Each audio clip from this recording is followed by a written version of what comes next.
আল্লাহর একজন নিকৃষ্ট বান্দা, হাবিব নামটা তার, প্রতিনিয়ত সুদ খায়, মানুষের দ্বারে দ্বারে মানুষের কাছে যায়, দেখা যায় এত মুনাফা অর্জন করে, এত টাকা অর্জন করে, সুদের জন্য মানুষকে নির্যাতন করে, নিপীড়িত করে।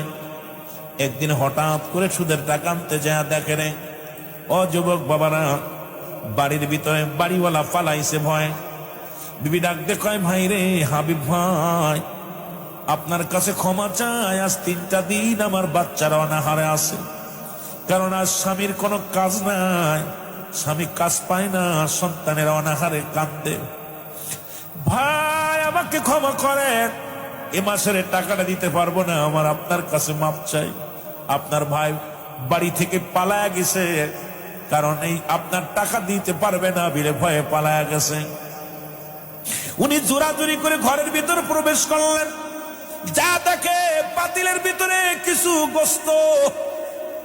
গোস্ত ঢাকা রয়েছে। পাতিল টুচো করে দেখে গোস্ত, ধমক দিয়ে বলে, তুমি আমার টাকা দিতে পারো না, গোস্ত রাখছো। বলে, ভাই প্রতিবেশী আকিকা করেছে, ওই আকিকার কিছু গোস্ত আমাকে দিছে, কিন্তু তেল নাই, লবণ নাই, ঝাল নাই, একটু রান্না করবো সেই মশলাটা আমার ঘরের মধ্যে নাই। গোস্তটা সকালবেলা দিছে, এখন পর্যন্ত রয়ে গেছে, রান্না করব কি দিয়া, রান্না করার মতো ব্যবস্থা নাই, একটু মরিচ পেঁয়াজ কিচ্ছু নাই যে আমার সন্তানদেরকে আমি রান্না করে দিব, এমনকি একটু লবণও নাই যে আমি সেদ্ধ করে গোস্তটা আমি আমার সন্তানদের দিব। সন্তানগুলো ধরে কান্দে, মা খোদা লাগছে গো, মা খোদা লাগছে মা। সন্তানগুলো চোখের পানি ফেলে কান্দে, কয় তুমি অভিনয় করো না, দাও গোস্তটা। জোর করে হাত থেকে ছিনিয়ে নিয়ে গেল, ছিনিয়ে নিয়ে বিবিকে ডাকতে বলে, বিবি কোথায় রে আমার বিবি? বিবি ঘর থেকে বাইরে আসলো, কয় বিবি রে, এই গোস্তটুক সুন্দর করে তুমি বনবা, সুন্দর করে রান্না করবা, আমি ঘুরে এসে খাবো। বিবি সুন্দর করে গোস্তারে রান্না করলেন, ছাগলের গোস্ত খুব মজাদায়ক হবে। এবার গোস্তটারে রান্না করে পাতিলের ভিতরে, মুসলমান শোনো, একটা পাতিলের ভিতরে রেখে দিলেন। স্বামী আসলেন, দুজন মজা মেরে খাবে। খাবার জন্য যখন দুজন বসেছে, যখন মুসলমান ভাত নিয়ে ভাতের উপরে যখন তরকারি নিবে, গোস্তের তরকারি যখন উঁচু করছে, খোদার কসম এক টুকরা গোস্ত পাতিলের ভিতরে নাই, পাতিলের ভিতরে সমস্ত গোস্ত রক্ত হয়ে গেছে। জোরে বলো আল্লাহু আকবার। পুরো গোস্তটাই রক্ত হয়ে গেছে। হাবিব উপর দিকে তাকা বলে, রব্বে কারীম,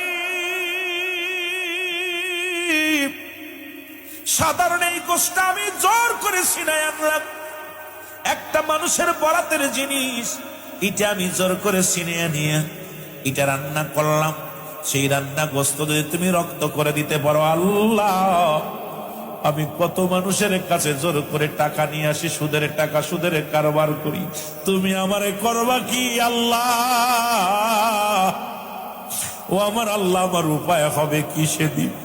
আজকে গোস্ত যদি তুমি রক্ত বানাইতে পারো, আমি হাবিবরে তুমি কবরে কি করবা রে আল্লাহ? আমি হাবিবরে কিয়ামতের ময়দানে কি করবা? আমি হাবিবরে তুমি জাহান্নামের ময়দানে কি করবা আল্লাহ রব্বুল আলামিন?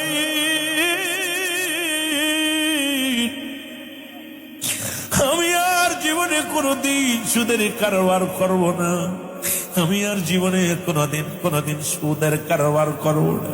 আল্লাহ আমারে তুমি মাফ করে দাও। সঙ্গে সঙ্গে তওবা করেন, আস্তাগফিরুল্লাহ রাব্বি মিন কুল্লি যামবি ওয়া আতুবু ইলাইহি, লা হাওলা ওয়ালা কুওয়াতা ইল্লা বিল্লাহিল আলিয়্যিল আযীম।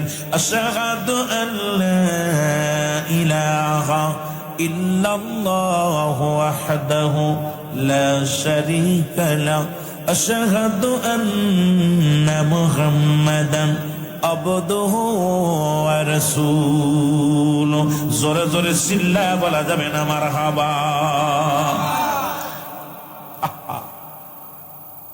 এমন ভাবে তওবা করলেন আল্লাহর দরবারে।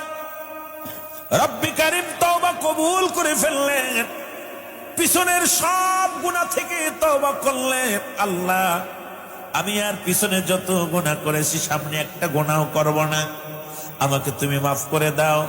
রব্বুল আলামিন, আমি আর ভুল পথে পা বাড়াইব না, আমি আর সুদের কারবার করব না, আজ থেকে ইবাদত ছাড়ব না, আজ থেকে নামাজ ছাড়ব না, আজ থেকে অসৎ পথে চলব না, আজ থেকে অন্যায়ের দিকে আর পা বাড়াবো না।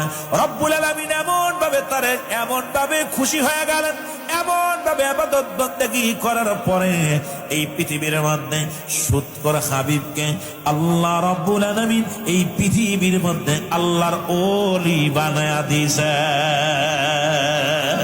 আরো জোরে, শুধু মানুষ না, আল্লাহর ওলি বানায়া দিছে। আল্লাহ বলেন, আলা সাবধান, ইন্না নিশ্চয়, আলা ইন্না ওলিয়াল্লাহি, আল্লাহর তরফ থেকে যারা ওলি হয়, লা নাই খাউফুন শব্দের অর্থ হয় ওলা, যারা অবস্থান করে ঘুমদের উপরে হাজানুন, তাদের কোনো চিন্তা নাই, ভাবনা নাই। সূরা ইউনূসের মধ্যে 11 নম্বর পারা 60 নম্বর আয়াত আল্লাহ নিজেই ঘোষণা করেন, আলা, নামাজের আগে আলা নাই, হজের আগে আলা নাই, যাকাতের আগে আলা নাই। আল্লাহর মাহবুব বান্দাদের বিষয়ে বলতে যা বলে, সাবধান সাবধান সাবধান, সেই জগৎ বিখ্যাত একজন আল্লাহর ওলি আমার আল্লাহ বানায়া দিল। আজকে যারা কালাপুরের জমিনে সুদ করাছেন, আল্লাহর রাস্তায় আজকে অনুরোধ করবা, মাহফিলে বয়া তওবা করবা, জঙ্গিখানে তাকো, মাইকের আওয়াজ শোনো, বইয়া তওবা করবা। আল্লাহ, সুদখোর হাবিবকে যদি তুমি আল্লাহর ওলি বানায়া দিতে পারো, আজকে সুদের বিরুদ্ধে ওয়াজ শুনলাম, রব্বুল আলামিন আজ থেকে আর সুদের কারবার করব না, ঘুষের কারবার করব না। রব্বুল আলামিন, আমি ওলি হতে চাই না, তুমি আমার গুনাহগুলো মাফ করে আল্লাহ আমারে কিয়ামতের ময়দানে নাজাত দিয়া দিও।